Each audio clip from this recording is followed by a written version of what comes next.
আমরা গুঞ্জন শুনেছি ইউনূস সরকার পদত্যাগ করবেন। আমি ইউনূস সরকারকে বলবো, ওই চেয়ারে আপনি নিজে ইচ্ছা করে বসান নাই, ওখানে জনগণ আপনার বসিয়ে আছে। ওখান থেকে পদত্যাগ করার এখতিয়ার আপনার নিজের নাই। ওখানে যারা বসিয়েছে তাদের অনুমতি ব্যতীত, তাদের আশা এবং আকাঙ্ক্ষার প্রতিফলন ঘটানো ব্যতীত আপনি ইচ্ছা করলে সেখান থেকে চলে যাবেন, এটা আপনার শান এবং মানের সাথে সামঞ্জস্য হয় না। এটা আপনার শান এবং মানের খেলা।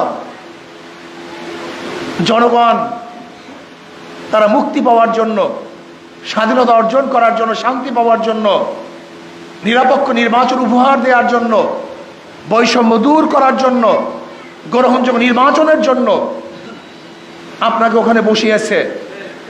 মানুষ সংস্কার চায়, সংস্কার করাবার জন্য আপনাকে বসিয়েছে।